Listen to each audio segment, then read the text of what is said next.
Boa tarde, pessoal.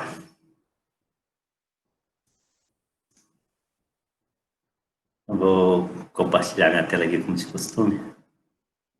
E estou gravando a aula também.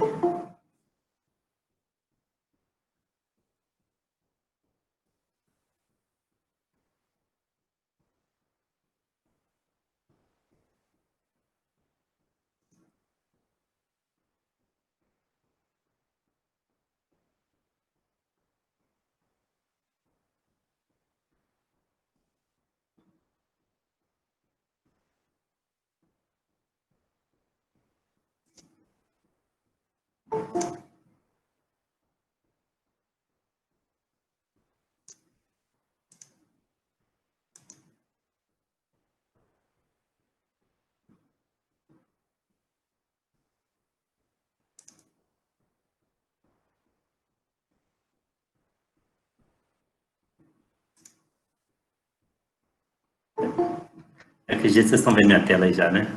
Compartilhando aqui. Sim. Beleza. Então, olhando aqui a agenda do curso, na segunda-feira a gente vai ter prova, né? Dia 14/9. Hoje, então, vou fazer uma revisão para a prova. Basicamente, o que eu faço na aula de revisão é passar pelas aulas que vão ser cobradas na prova. E se alguém tiver alguma dúvida sobre parte da matéria, a gente pode parar e voltar a discutir aquela parte ou explicar alguma coisa que não tenha ficado muito claro, principalmente por esse fato de ser aula remota, né, assíncrona. Então, pode ser que tenha parte do vídeo que não estão claros. A gente pode voltar a discutir aqui durante a aula.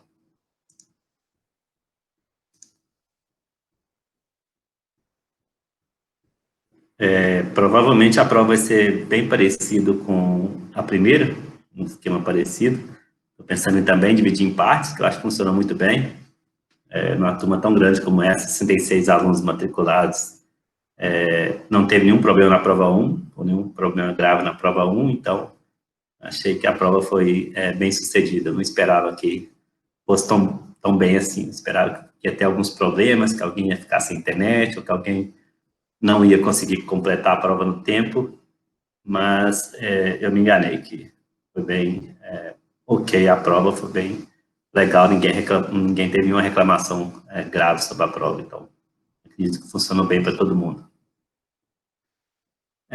As notas também, de certa forma, refletem isso, né? Foram notas boas, na minha opinião.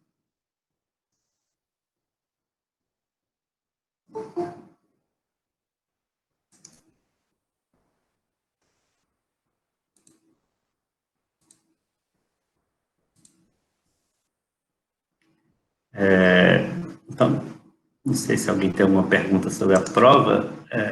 Talvez uma coisa que vai diferir dessa prova 2 para a prova 1 é que na prova 1 eu priorizei mais questões fechadas. Eu estava um pouco receoso com relação à prova e achei que por questão fechada ia ser mais tranquilo para evitar imprevistos. Mas na prova 2, como o conteúdo da matéria é basicamente o ML, o modelagem de software, então eu acho que fica mais difícil cobrar a modelagem ou verificar se realmente o aluno entendeu o que é modelagem de software, sem pedir para modelar. Então, é bem provável que na prova 2 eu vá pedir algumas questões em que tenha que criar diagramas, por exemplo, diagrama de caso de uso, ou diagrama de classe, ou diagrama de componentes, algum diagrama da OML que a gente viu, né? Atividades, etc. Então, é bem provável, pelo menos essa é a minha intenção. Eu não preparei a prova ainda, mas a minha intenção para a prova 2 é cobrar um pouco mais questões abertas, porque a matéria exige isso. Na parte de modelagem, eu acho que cobrar só com questões fechadas fica um pouco superficial. Dito isso, eu sugiro que vocês já estejam preparados para isso, por exemplo, que já tenham um software de modelagem aberto. Minha sugestão sempre é o ArgoML, que eu costumo usar no curso, mas se a pessoa não quiser usar o ArgoML, tudo bem, mas tem uma ferramenta de desenho, porque aí, se a questão exigir que você faça um diagrama de classe, por exemplo, você tem a condição de facilmente fazer o diagrama de classe exportar para figura e submeter na prova, parecido com aquela questão do diagrama de classe, o exercício da semana passada, onde vocês tinham que submeter um arquivo com a modelagem.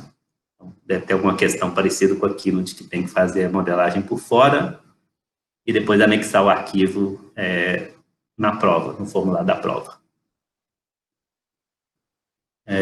Provavelmente não vai ser modelagem muito complexa, mas deve ter alguma questão nesse sentido. Possivelmente a pessoa pode fazer à mão também os diagramas na prova, mas eu prefiro sempre que use ferramentas, já que fazer diagrama à mão parece que é contra-intuitivo, já que no final das contas o que são armazenados são artefatos, arquivos, né, no computador. Você fazer na mão, escanear e mandar é possível, mas me parece ser contra-intuitivo. Na prova é presencial, escrita, tudo bem fazer à mão, mas agora que a gente está no ambiente virtual, acho que para mim faz mais sentido usar um software de modelagem e se aproxima mais do que é realizado na prática em modelagem de software. Eu vou passar pelas várias aulas aqui, da aula 8 até a aula 15, que é o que vai ser cobrado na prova. E aí, se alguém tiver alguma dúvida sobre a matéria, pode postá-la no chat, ou então abrir o microfone e perguntar oralmente. E a gente para e explora aquela parte da matéria. Então, geralmente prepare slides das aulas. Eu já coloquei esse slide na página. Vocês devem ter visto, está aqui em parte 1 do dia 9/9, aula 16, que é hoje. Então, já coloquei os slides aqui, esses slides que eu estou usando. Beleza? Então, basicamente, eu vou passar de aula por aula, da aula 8 até a aula 15, que são as aulas que vão ser cobradas na prova. E aí, se tiver algum ponto, de vez em quando eu vou parar e olhar o chat, caso alguém tenha postado algo no chat.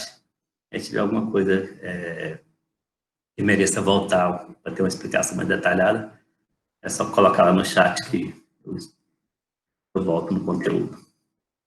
A aula 8, por exemplo, foi sobre a introdução ao ML, foi quando eu comecei a falar do ML, então contei um pouquinho da história do ML, quem são os criadores do ML, os 3 pais da ML, ou considerados os 3 pais da ML, que é o Bosch, o Rambo e o Jacobson. Inclusive, são os autores desse livro, que eu uso principalmente como referência para o ML. Nessa parte da prova, nessa parte da matéria, que é a segunda parte, eu fujo um pouco do Somerville. E a razão é muito simples, é que o Somerville, ele usa o ML ao longo do livro, mas ele não explica bem o ML. Então, para explicar bem o ML, eu acho que nada melhor do que o livro O ML, Guia do Usuário, que são justamente os 3 autores que criaram o ML, o Bosch, o Rambo e o Jacobson. Essa aqui é a segunda edição do livro. É o que eu cito na bibliografia, tipicamente. Aí conto um pouquinho da história do ML e falo sobre os vários diagramas, brevemente, né? Nessa aula 8 eu falo brevemente sobre os vários diagramas e que eles são classificados tipicamente em 2 categorias, são os diagramas estruturais, os diagramas de estrutura, e os diagramas comportamentais, os diagramas de comportamento. E essa figura meio que captura essa divisão entre diagramas estruturais e diagramas comportamentais.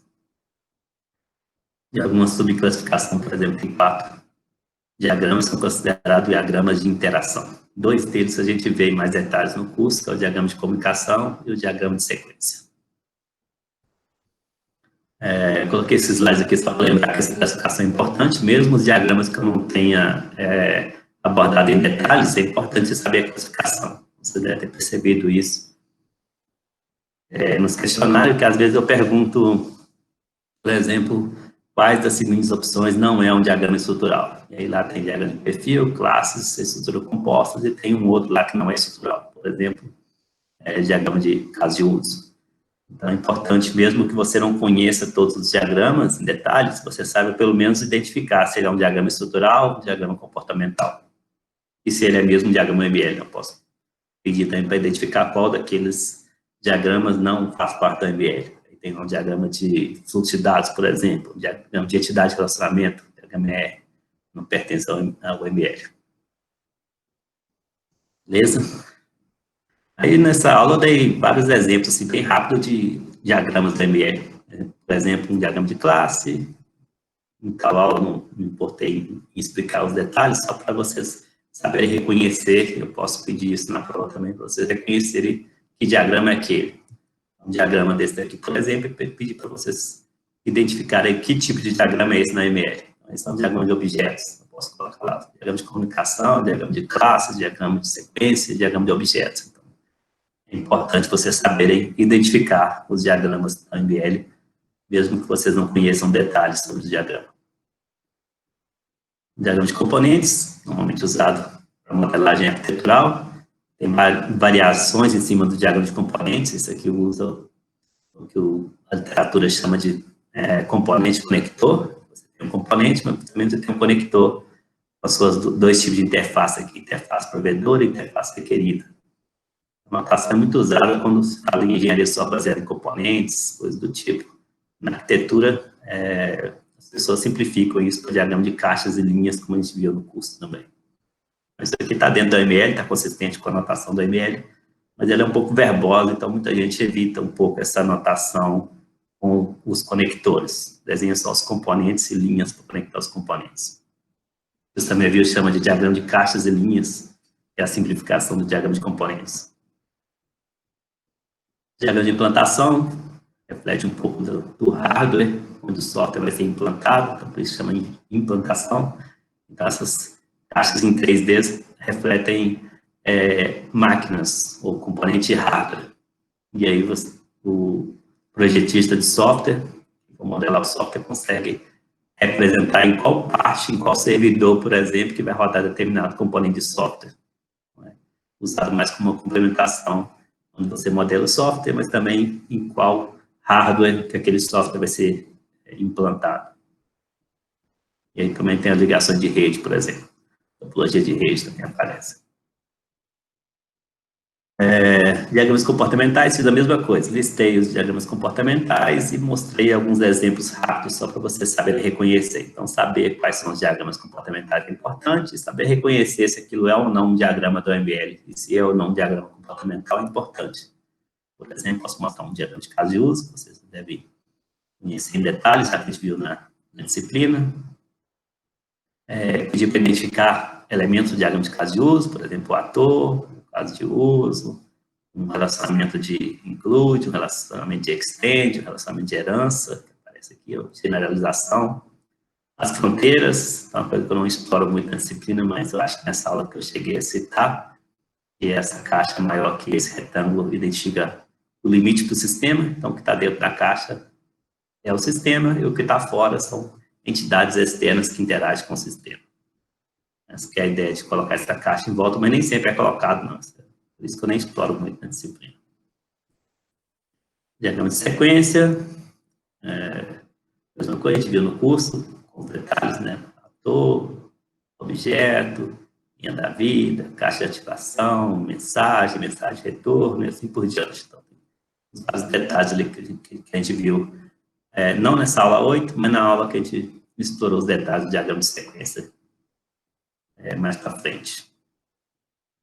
E o diagrama de comunicação também a gente viu mais detalhes ao longo do curso. A mesma coisa, ator, objeto, vínculo, mensagens, etc. Esse aqui é um diagrama de estados, eu não explorei muito no curso, mas pelo menos se tem nessa aula 8. Vou colocar mais uma solicitação aqui.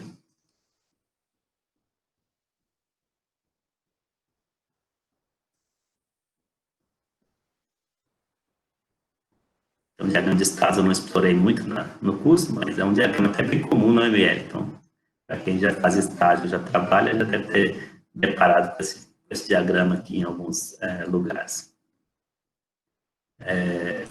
Diagrama de atividade, esse sim eu explorei um pouco mais detalhe, muito parecido com o diagrama de estado. Pensa que no diagrama de estado, geralmente as pessoas se preocupam mais com o estado de objeto, por exemplo, em determinada situação, como o próprio nome indica, e a atividade seria mais a tarefa, os passos de um determinado processo.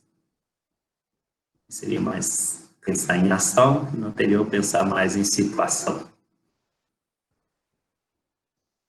Nessa aula 8, o que eu entrei em mais detalhe foi o diagrama de caso de uso. Aí sim, explorei os elementos do diagrama, ator, caso de uso, e os vários relacionamentos do diagrama de caso de uso, associação, inclusão, extensão e generalização. Há uma certa confusão aqui entre extensão e generalização. Extensão muitas vezes lembra herança, mas no caso do diagrama de caso de uso, é o extends, que é parecido com inclusão, que é a linha tracejada. O herança é chamado de generalização ou especialização. E aí, ao longo da aula, foi mostrado várias formas de relacionar entidades, como ator e caso de uso, 2 ou mais casos de uso, 2 ou mais atores, usando os vários tipos de relacionamento. Nessa aula, ainda para completar, teve uma explicação da técnica de cenários, brevemente. O livro do Somerville, ele apresenta e discute a técnica de cenários. O livro o ML Guia do Usuário também tem. Mas nenhum dos dois é exatamente igual ao template que eu uso. Então, o template que eu uso é uma versão simplificada do que aparece em Somerville e simplificada do que aparece no ML Guia do Usuário. Então, acho que eu coloquei os 6 elementos que eu considero principais, com os nomes que eu acho mais intuitivo. Mas o mais importante é você entender a ideia da técnica de cenários, mesmo que isso varie de empresa para empresa, de livro para livro, de autor para autor. O que eu vou pedir na prova é o que eu estou usando nos slides. Ela é muito parecido com o livro ML Guia do Usuário, não é muito parecido com o livro do Somerville, que é bem mais complexo, mas vamos se ater aos elementos dos slides que são os mais importantes. Beleza? A literatura dessa aula 8 é uma literatura até grande, é uma bibliografia até grande, porque, na verdade, eu peguei coisa de vários capítulos para ilustrar a ideia do OML. Então, os primeiros capítulos do livro, capítulo 1, capítulo 2, o prefácio. Ele conta um pouco da história da OML no prefácio e apresenta brevemente os vários diagramas no capítulo 1 e 2. O capítulo 17 e 18 é mais dedicado ao diagrama de caso de uso. Esse livro OML Guia do Usuário tem um certo problema, vamos dizer assim, ele não coloca um diagrama modularizado num capítulo. Tem vários capítulos que discutem o diagrama de caso de uso, vários capítulos que discutem o diagrama de classe e assim por diante. Então, a bibliografia da aula acaba sendo vários capítulos, porque o livro foi estruturado dessa forma. Foca mais nos elementos e como os elementos aparecem em diferentes diagramas. Então, acaba que o diagrama é discutido em mais de um capítulo. Coloquei como bibliografia adicional o Fowler, só porque quem prefere um livro mais curto, mais condensado. O livro do Fowler é bom e ele é mais direto ao ponto e tem um pouco mais de visão prática, em vez de ser uma visão mais detalhada, como é o caso do livro O ML Guia do Usuário. Então, quem quer ver uma visão mais prática e mais resumida, pode preferir o livro do Fowler, O ML Essencial, também é um bom livro. Vou eventualmente voltar aqui no chat, só para ver se tem alguma dúvida sobre essa parte da matéria. Ninguém postou nada, então acredito que está tudo ok nessa parte da aula 8, né? Vamos para a aula 9, que foi o exercício sobre diagrama de caso de uso. Deixa eu fazer um parênteses aqui, que é uma coisa que está me incomodando, a mim e o estagiário Daniel. E nesse exercício da aula 9, a gente identificou o caso de plágio. A gente penalizou e agora no diagrama de classe, que é o exercício da semana passada, de novo aconteceu o caso em que parecia plágio, que parece plágio. Então, são alerta para não, se estiverem fazendo junto ou se estiver copiando do colega, evitar fazer isso, porque plágio é uma coisa muito séria na academia, pode ter sanção bem rígida. Então, tem vários órgãos colegiados que costumam penalizar bem forte casos de plágio na academia. Eu acho que tem que ser assim mesmo. Então, mesmo que estudem junto, eu pedi deve ter um grupo de estudo entre vocês, quando vocês gostam de estudar junto, etc.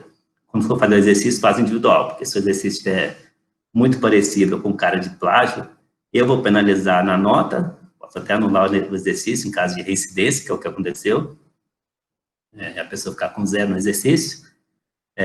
E se for o caso de levar para órgãos superiores, pode até ser pior para o aluno, com sanções ainda mais pesadas. Então, vamos vamos evitar esses casos aí de copiar o exercício do aluno ou mesmo fazer junto e entregar praticamente a mesma coisa. Beleza? Então, aula nova, exercício sobre diagrama de caso de uso. Basicamente, modelar e usar técnicas de cenários para explicar o diagrama de caso de uso, explicar alguns casos de uso do diagrama. Não deve ter dúvida sobre isso, né? Aula 10.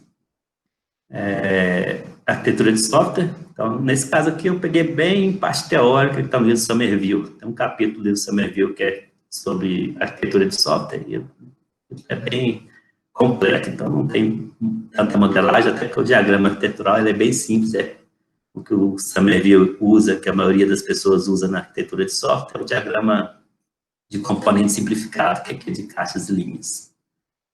Então, a aula sobre arquitetura de software foi mais teórica, menos modelagem.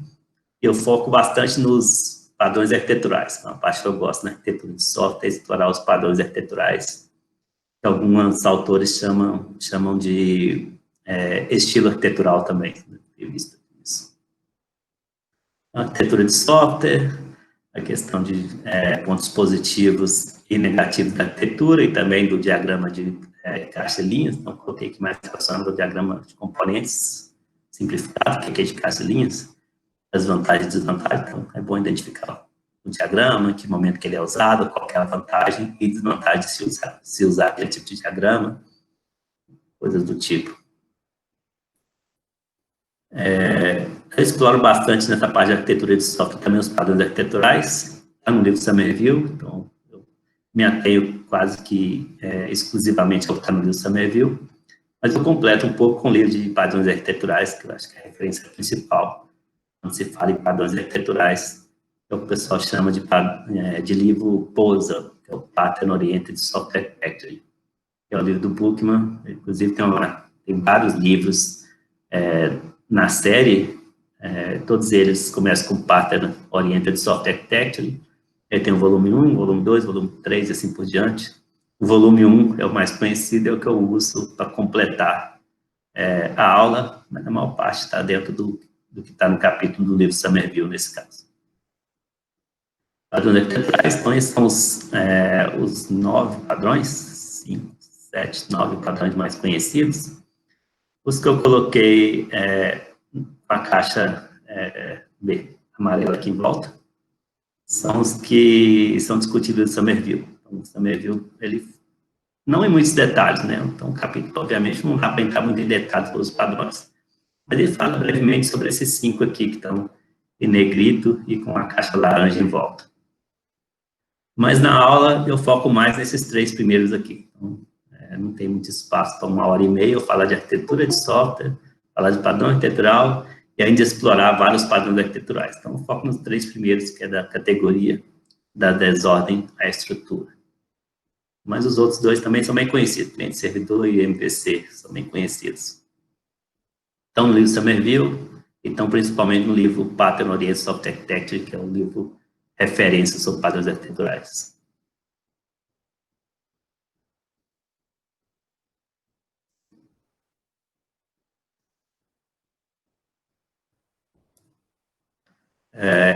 Então, de novo, eu posso cobrar vocês reconhecerem todos os 9 padrões, pelo menos saberem que eles existem, saber a classificação deles. Por exemplo, eu posso pedir para vocês indicarem a classificação do padrão Reflection. Aí você tem que saber que eles se enquadram na categoria de sistemas adaptáveis, é um padrão usado para sistemas adaptáveis. Vocês têm que saber reconhecer se aquilo é ou não um padrão. Por exemplo, eu posso pedir para vocês identificarem qual de uma lista não é um padrão arquitetural. Acho que tem inclusive uma questão sobre isso lá no questionário, onde 4 das opções são padrões arquiteturais e um deles não é padrão arquitetural. Pode ser, por exemplo, um padrão de projeto. Então, vocês devem saber reconhecer todos os 9 padrões, classificar todos os 9 padrões e detalhes desses 3 aqui, que foram os 3 explicados durante o curso. É o padrão de arquitetura em camadas, que é usado no livro Somerville. A literatura original, às vezes, usa o termo em inglês, na verdade, o livro original é em inglês, né, e muitas vezes a academia usa o termo em inglês mesmo, em alguns dos casos, como, por exemplo, Blackboard. Apesar do livro Somerville traduzir como arquitetura de repositório, é mais raro usar o termo traduzido que o termo original. Acontece também com padrões de projeto. Muitas vezes as pessoas usam mais o nome original em inglês, observer, por exemplo, do que padrão observador. É comum que às vezes o termo de inglês seja usado.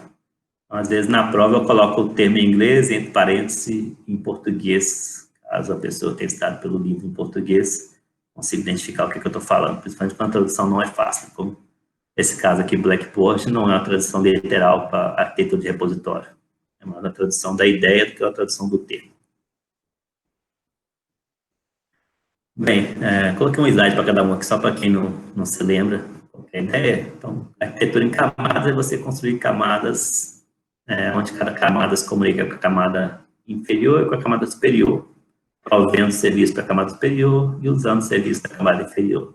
Essa que é a ideia de você criar o software separando as funcionalidades em diferentes camadas ou componentes, onde cada camada interage com as camadas adjacentes. A ideia do Blackboard, ou arquitetura de repositório, é você ter um banco de dados centralizado, um recurso centralizado, onde todo mundo lê e todo mundo escreve. Então, compartilha informação através daquele banco de dados ou daquele repositório centralizado. Não acho que não é um tamanho exclusivo, né? Pode ter um sistema que usa tanto camadas quanto arquitetura de repositório. Ou seja, cliente-servidor, mas também tem uma arquitetura de repositório. Então, pode combinar mais de uma arquitetura no mesmo sistema.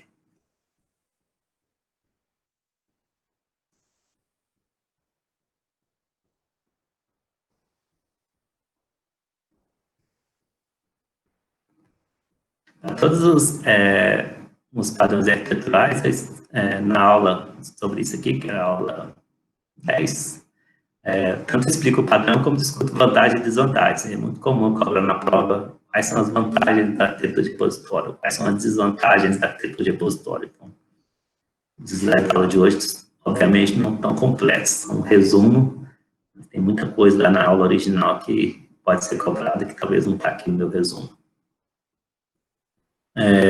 E o padrão Dudes and Fields, ou Types and Filters, que basicamente eu gosto dele, que ele é um padrão que se preocupa mais com a dinâmica do sistema, ao invés de preocupar com a estrutura do sistema. Então, reflete bem como que o sistema funciona do ponto de vista dinâmico, onde os dados trafegam pelos dutos e estão transformados ou manipulados pelos filtros. Então, ele identifica essa ideia de que você possivelmente tem um workflow que o seu sistema tem que implementar, e aí no workflow vai ter dados sendo trafegados e sendo manipulados ou transformados. Então, o padrão Dudes e Fields, ele casa bem com essa ideia de representar a dinâmica do sistema e não uma visão estática do sistema.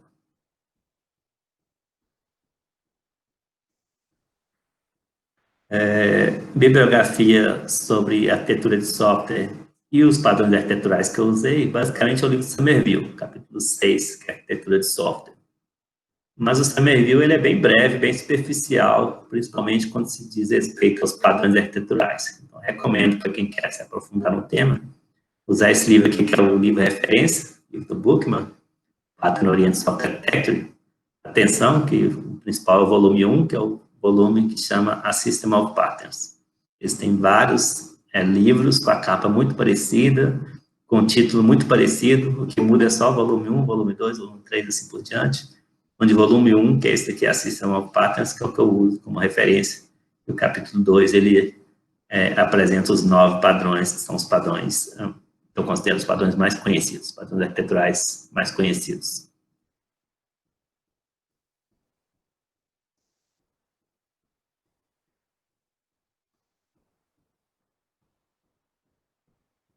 Esqueci de olhar se tem alguma coisa no chat, deixa eu olhar. Ok, né?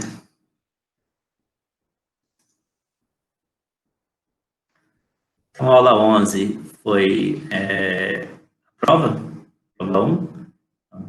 A matéria da prova 1 não cai diretamente na prova 2. Mas algumas pessoas perguntam, mas e se você cobrar, por exemplo, alguma coisa sobre métodos ágeis? Posso cobrar indiretamente, não é o foco eu avaliar métodos ágeis na prova 2. mas como quase toda matéria, o conteúdo tende a ser cumulativo. Então, coisas que a gente viu na primeira parte podem acabar impactando na segunda parte, na terceira parte. Então, pode ter questões que envolvem conhecimento sobre métodos ágeis, sobre processos de software, sobre requisitos, mas não vai ser o foco cobrar diretamente o que já foi cobrado na prova 1. Você cobrar coisas da prova 2, que é modelagem de software, o ML, basicamente, mas, eventualmente, pode ter alguma questão que envolve conhecimento sobre requisitos, por exemplo, que é o tema da prova 1. Aula 12 foi apresentações UTPs, apresentações parciais. É muito comum eu usar algum tema de algum trabalho para elaborar uma questão.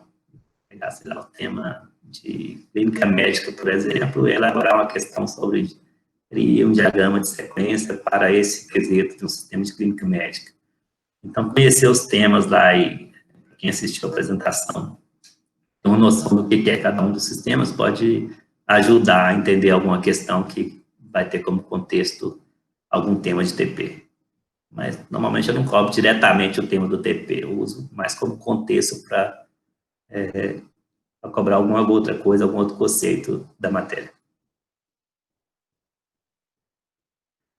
Aula 13 foi modelagem orientada a objeto, com foco no diagrama de classe. A primeira parte, que era modelagem de software orientada a objeto, eu peguei de Somerville, tem um capítulo que ele fala sobre desenvolvimento orientado a objeto, e o que eu acho legal nesse capítulo, e por isso que eu trago para o curso, é que ele faz bem uma ligação da análise orientada a objeto, que seria na parte de requisitos, a modelagem orientada a objeto, que a gente viu principalmente na segunda parte do curso, e a programação orientada a objeto, como que as coisas se conectam quando um sistema é desenvolvido orientado a objeto, pensando desde o início em fazer uma análise orientada a objeto. Então, ele explora muito bem isso, a questão de uma transição mais suave, se você já fizer uma análise orientada a objeto, e fazer uma modelagem também orientada a objeto, e finalmente fazer uma implementação, uma programação orientada a objeto. Então, gosto disso que o Somerville apresenta no livro, essas transições mais suaves. Professor, eu tenho duas perguntas, se o senhor assim permitir. Pode fazer. A primeira é a seguinte, na aula 13, do dia 26, tinha um questionário de diagrama de classes, que eram 10 perguntas, e eu fiz o questionário, não me recordo exatamente agora quais que eu errei, quais que eu acertei, mas eu fui tentar olhar para a revisão, não tem mais disponível para poder ver. Isso o senhor que impediu, ou é algum erro do Google, o que é? Porque assim, na prova anterior e tudo mais, eu sempre, antes da prova, eu revia os questionários que eu fiz para ver o que eu errei, o que eu tinha marcado errado, etc, né? E aí essa do dia 26 eu não consigo mais acesso a ela. Deve ser algum erro de configuração que eu fiz. Se você puder me mandar um e-mail, eu posso dar uma checada depois. Acho que os primeiros questionários da prova 1 eu bloqueei de propósito, porque eu queria justamente evitar que durante a prova os alunos voltassem no questionário e procurassem pela resposta. Assim, claro. Mas tentei bloquear, mas o da aula 8 em diante não deveria estar bloqueado, não. Sim, mas assim, porque eu concordo com o senhor, mas como eu estou estudando ainda, né, então ainda não faz muito sentido eles estarem bloqueados. Não, concordo com você. Eu acho que não deveria estar bloqueado, não deve estar bloqueado. Eu acho que o Google ele continuou bloqueando porque ele achou que a minha configuração default seria sempre bloquear. Mas não, a minha configuração default é não bloquear. Eu só bloqueei no dia da prova. Depois eu esqueci de voltar. E eu acho que por isso que o Google está bloqueando. Mas pode mandar um e-mail que eu vou liberar de novo. É erro meu. Erro meu e do Google. Fazendo uma coisa que eu não... Não, tudo bem, eu mando um e-mail para o senhor logo no final da aula. A outra pergunta, ela é sobre a próxima aula, então eu vou deixar quando o senhor chegar na aula 15, que é sobre o questionário lá da aula 15 também. Mas aí, quando chegar então, eu pergunto novamente. Tá, já está chegando já, né, Calma? Beleza, obrigado, professor. Eu não vou reconfigurar o Google agora porque eu não estou logado na conta aqui.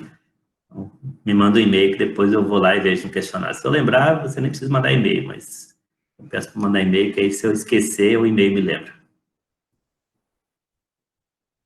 Então, essa aula 13 foi modelagem orientada a objeto. No início, eu não fiz a ligação para análise orientada a objeto, programação orientada a objeto.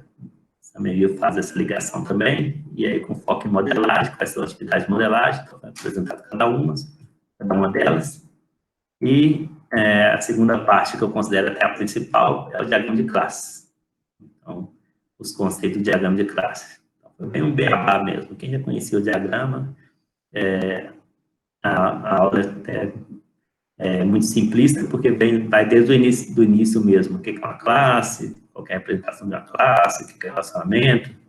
Então, passa detalhadamente sobre o que é o diagrama de classe.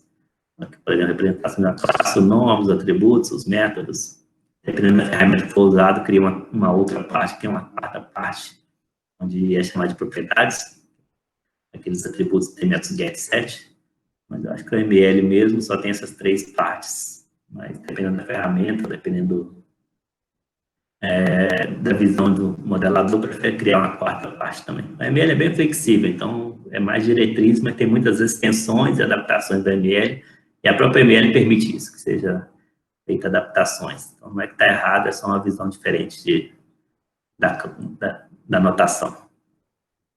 Beleza? Mas vamos usar a disciplina aquela que a gente viu no curso, né? Então, se você usar uma ferramenta diferente, que tem uma notação diferente, você pode acabar perdendo ponto na prova, por exemplo, porque não é a notação que eu estou usando no curso, que é que eu estou considerando oficial para a disciplina. Mesmo que existam outras notações, a oficial da disciplina é o que a gente viu nos slides, e se não está no slide, é que está consistente com a literatura, que é o livro, o ML, que é do usuário. Falei também sobre visibilidade pública, o sinal de mais, protegida, o sinal de jogo da velha, privado, o jogo de menos. É muito usado no diagrama de classe. Pode ser usado em outros diagramas também, mas o mais comum é ser usado no diagrama de classe. Os vários tipos de relacionamentos que podem ser usados no diagrama de classe: associação, o mais comum, agregação, composição, que é um tipo de associação, mas tem uma semântica um pouco mais bem definida. Agregação e composição tem a semântica toda parte. A agregação é um pouco mais fraca que a composição. A agregação, tipicamente, os elementos podem viver de maneira independente, o todo independente da parte, a parte independente do todo. Na composição, a semântica é um pouco mais forte, de tal forma que, por exemplo, as partes não deveriam existir sem o todo. Você pode usar essa semântica, ou alguns autores usam o contrário. O todo não pode viver sem as partes. Então, de qualquer forma, a composição com essa ideia de você depender do todo, depende das partes dependem do todo. Quando você não tem essa dependência, você tem uma agregação. Pode usar a agregação, por exemplo, um carro, onde as rodas podem existir sem o carro e o carro pode existir sem a roda. O airbag pode existir sem o carro pode existir sem o airbag. O farol pode existir sem o carro pode existir sem farol. Então, aí você usaria agregação. Agora, se você acha que um não pode existir sem o outro, você usaria composição. Herança, que é o que herda tudo da superclasse, né? E dependência, que é um relacionamento um pouco mais raro de se usar, mais fraco. Muitas vezes ele é evitado porque ele mais polui do que ajuda, mas se o projetista ou modelador achar que é importante mostrar dependência, é uma linha tracejada. Os relacionamentos envolvem multiplicidade, então, cada um, 0 ou 1, somente 1, 0 ou muitos, 1 ou muitos, com taxa de valor específico.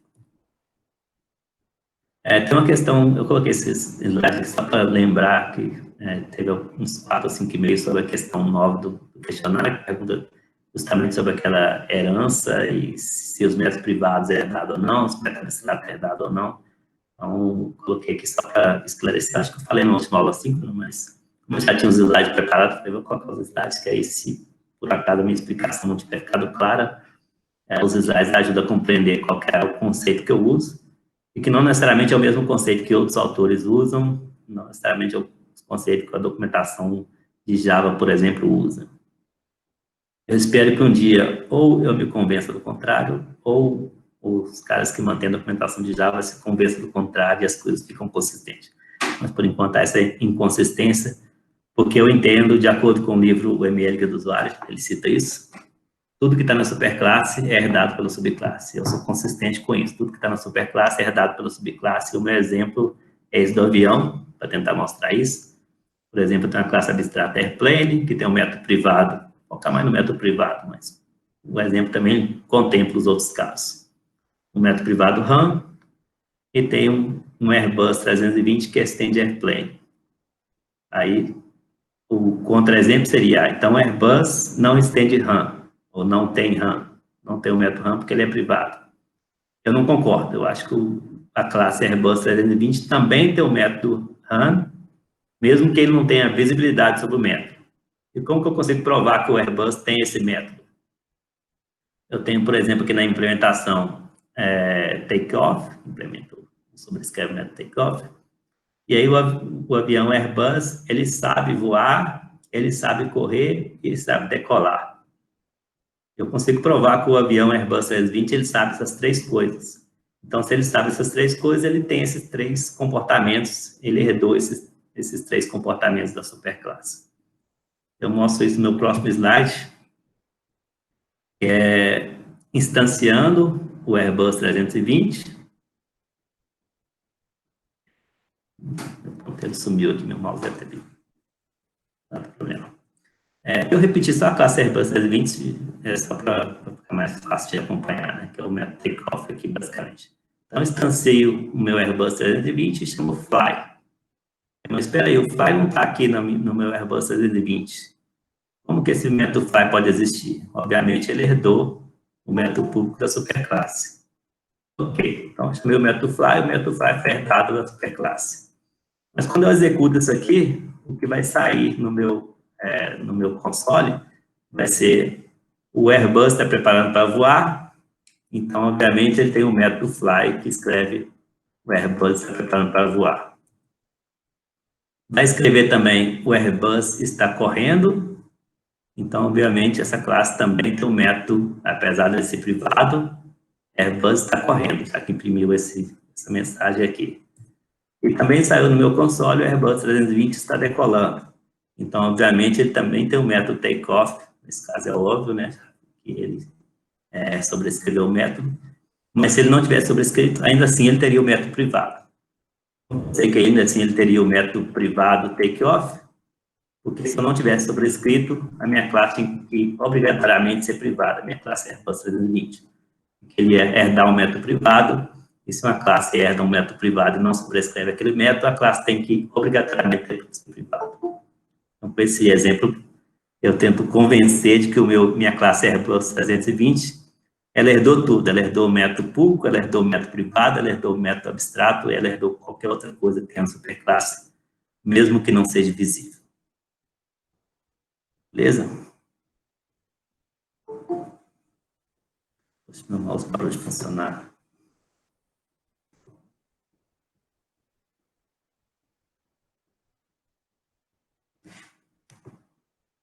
Essa questão está muito polêmica, principalmente quando ela vale 2 ou 3 pontos na prova, porque os alunos que erram ela questionam muito por ter perdido 2 ou 3 pontos. Acho que nesse semestre não deve ser problema, porque mesmo que essa questão caia na prova, a prova hoje em dia, cada questão vale muito pouco, né? Vale 1/10 ou meio ponto no máximo, não deve dar tanto problema. Assim como no questionário também, onde ela caiu, as pessoas que erraram reclamaram, mas como vale tão pouco, o aluno acaba se contentando mais fácil. Quando a questão vale muito ponto, o aluno tenta brigar pelos pontos com todos os argumentos que tiverem. Diagrama de classe. Então, a parte de modelagem orientada a objeto, desenvolvimento orientado a objeto, está tudo no capítulo 7 do livro do Summer Review. Diagrama de classe, em particular, está no capítulo 1 e 3 do livro, capítulo 4, 8, 9 e 10 do livro ML, Guia do Usuário. Tem algumas coisas que eu mostro na aula sobre desenvolvimento orientado a objeto. Eu peguei do livro do Deitel, capítulo 1 e 3, por isso que coloquei aqui, mas é um livro mais suplementar ou complementar. E, de novo, quem prefere uma literatura mais compacta, o livro do Fowler é uma boa referência, capítulo 4 e 6. É uma alternativa ao livro O ML Guia do Usuário, apesar de eu gostar mais do livro O ML Guia do Usuário, e preparo todo o meu material de UML em cima do livro UML Guia do Usuário, eu coloco porque eu entendo que algumas pessoas preferem uma coisa mais compacta e com uma visão mais prática Mas se tiver inconsistência entre um livro e outro, o que vale para a disciplina é o livro, o ML Guia do Usuário. Aula 14 é um exercício, foi o diagrama de classes. Então, semana passada, eu acho, né? Foi recente. Eu tinha que entregar o diagrama. O Daniel já terminou de corrigir, eu devo divulgar as notas em breve.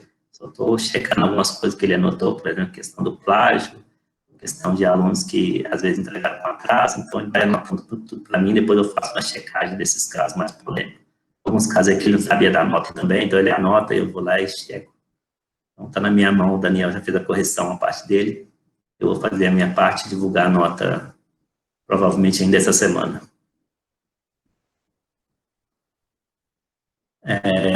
Aula 15, que são os outros diagramas. Eu falei brevemente sobre diagrama de sequência, comunicação e atividades. Eu peguei 3 diagramas numa aula só, então não deu para entrar tanto detalhe sobre esses 3 diagramas.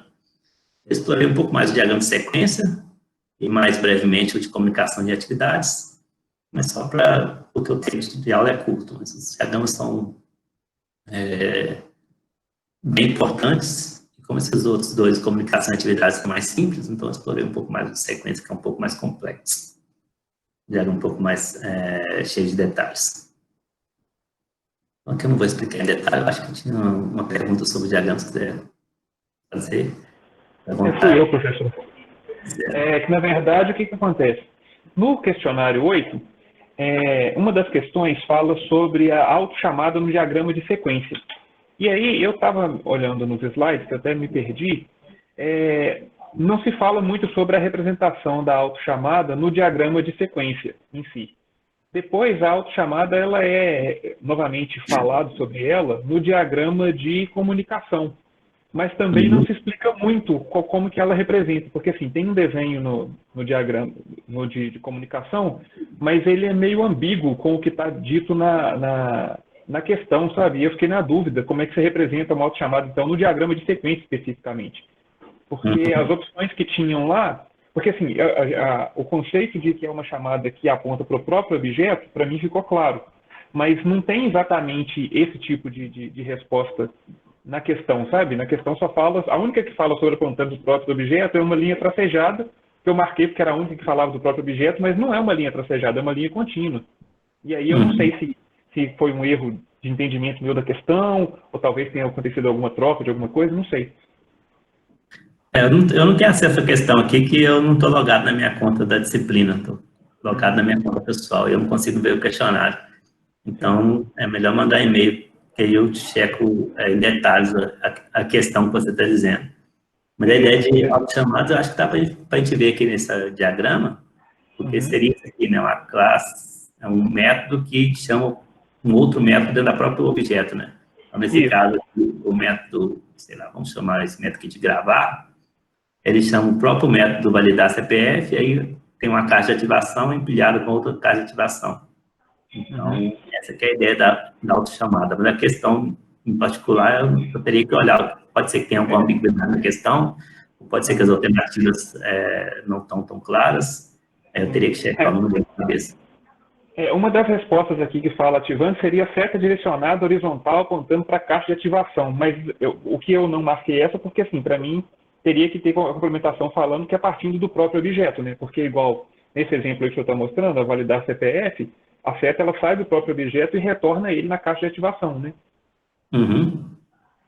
Mas eu vou mandar um e-mail também. Eu já mandei o e-mail para o senhor sobre a liberação do questionário 7 para revisão. E vou mandar então sobre essa questão aqui também.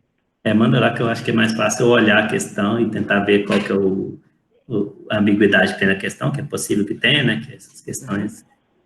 a própria língua portuguesa é a língua ambígua, né? Por mais que eu faça pensando que está claro para mim, não necessariamente está claro para vocês. Então, eu tento melhorar o texto da questão até para os próximos semestres ficar melhor. Perfeito, eu vou enviar para o senhor agora, então. E aí explico também, caso a questão esteja clara para mim, por que ela estaria clara. Beleza, professor, obrigado. Beleza? Você entendeu a ideia da autochamada aqui, né? Então, sim.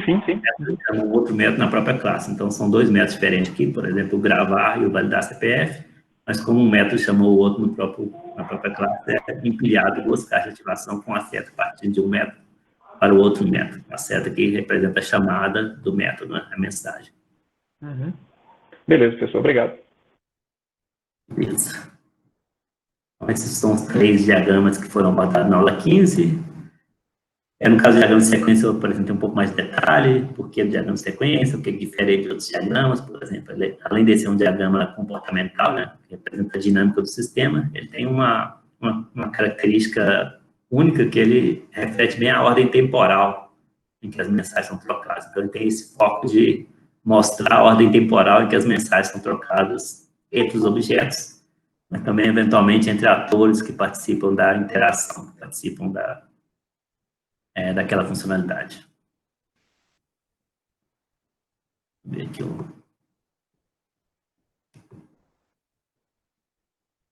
aprovação.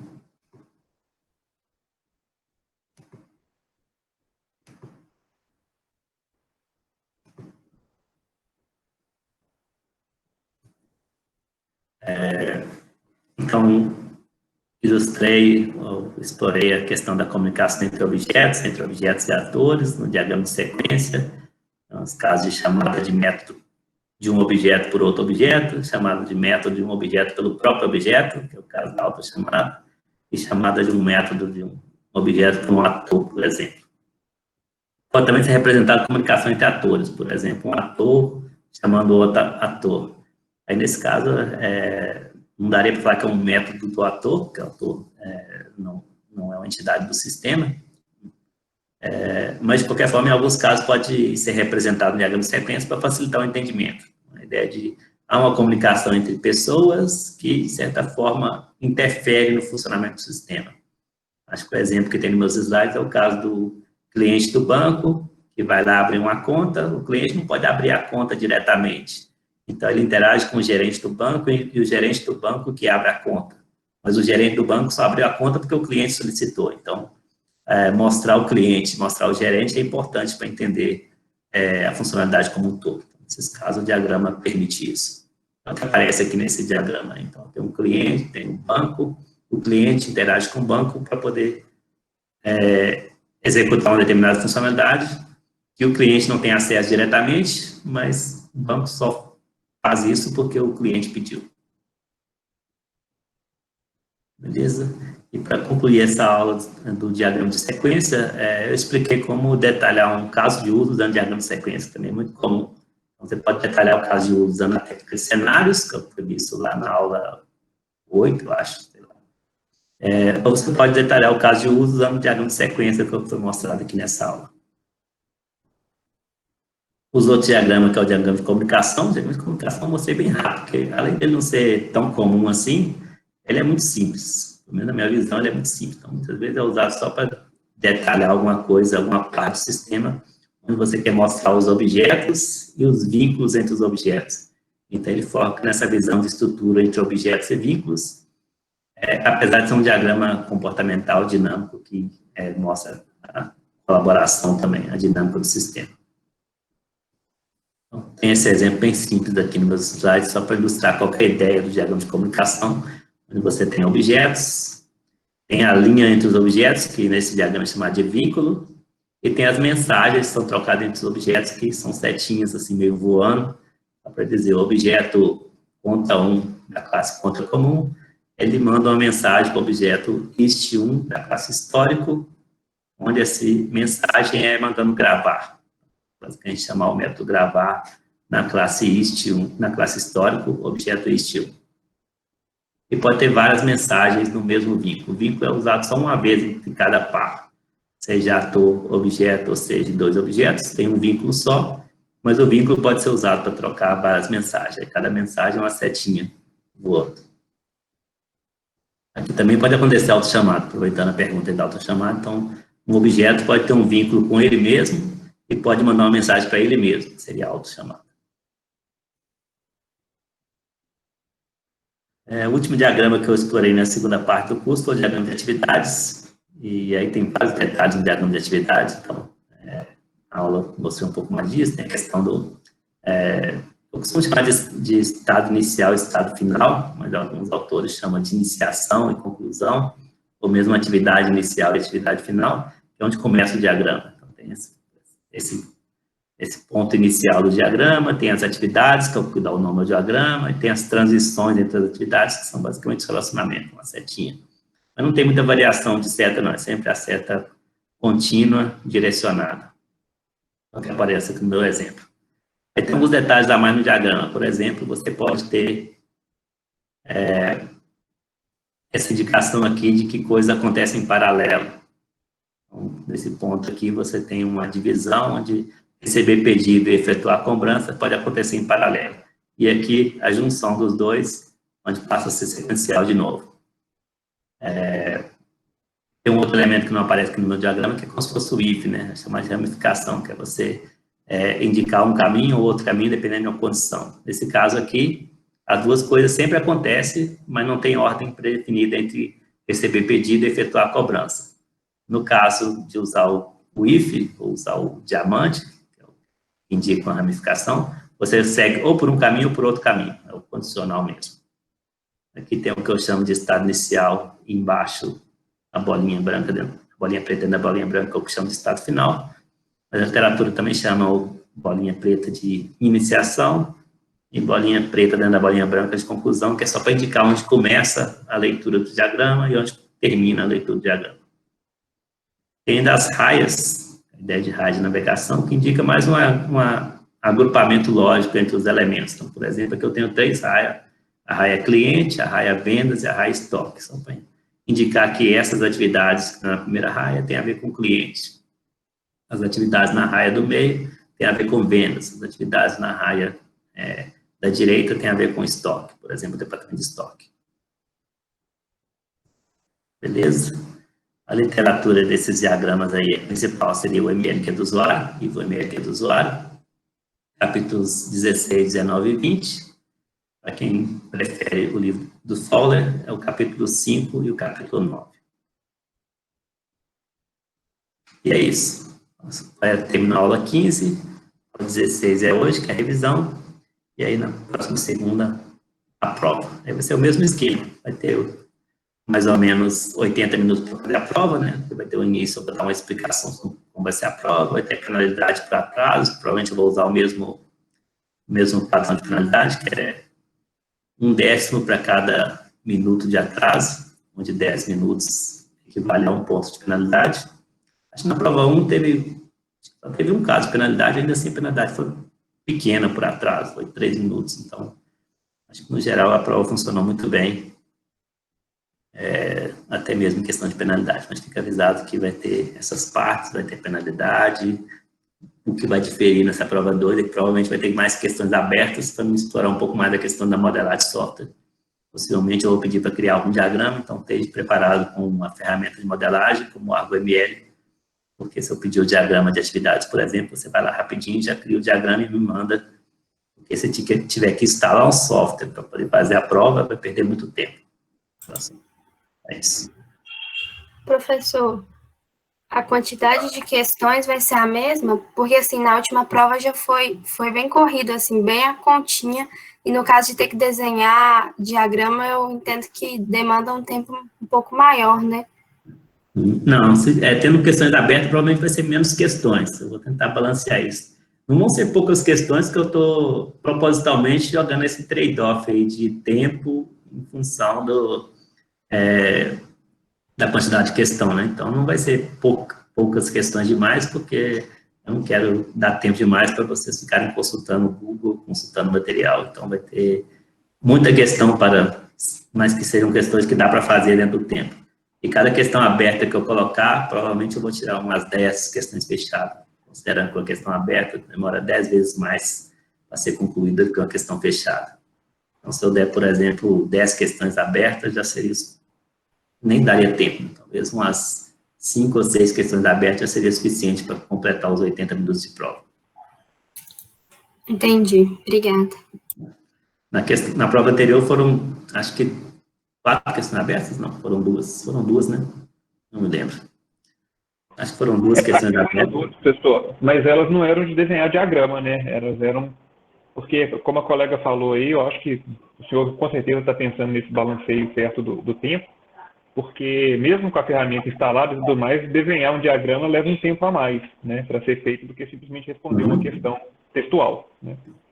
Concordo que desenhar o diagrama demora mais tempo. Então, se eu colocar umas 2 questões de desenhar diagrama, eu já vou cortar pelo menos umas 15 a 20 questões fechadas. Então, em vez de ter uma prova com 40 questões, talvez uma prova com 20 questões e 2 de desenhar. Eu acho que me parece razoável. Eu vou ter que tentar estimar de tal forma que não seja questões demais, que não daria para fazer nos 80 minutos, e que não seja poucas questões também, que daria muito espaço para vocês consultarem o material. Então, vou quebrar um pouco a cabeça, mas provavelmente vai ser uma coisa que dá para fazer nos 80 minutos, não vou exagerar, não.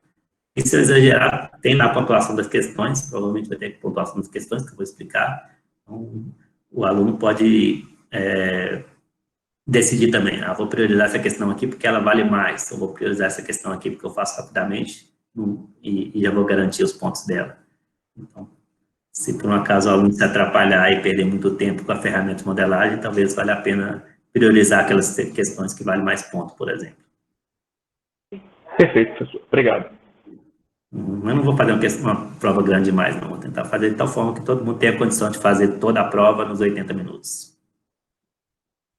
Desde que não perca muito tempo com outras coisas, que às vezes está fora do meu controle também, né? Então, se tiver que instalar a ferramenta, por exemplo, se tiver problema com a ferramenta de modelagem, aí já não eu não posso fazer nada, né? A questão de que o aluno tem que estar preparado para modelagem, se for necessário. Alguma outra pergunta, pessoal? Não tem pergunta? Bom resto de semana para vocês. A gente volta na segunda-feira. Tentem não atrasar, porque é a prova, né? Então, vou dar a explicação rápida, uns 10 minutos de explicação para a prova e já vou começar a prova. Beleza, professor. Obrigado. Bom fim de semana para o senhor. Até segunda. Valeu, professor. Tchau, pessoal.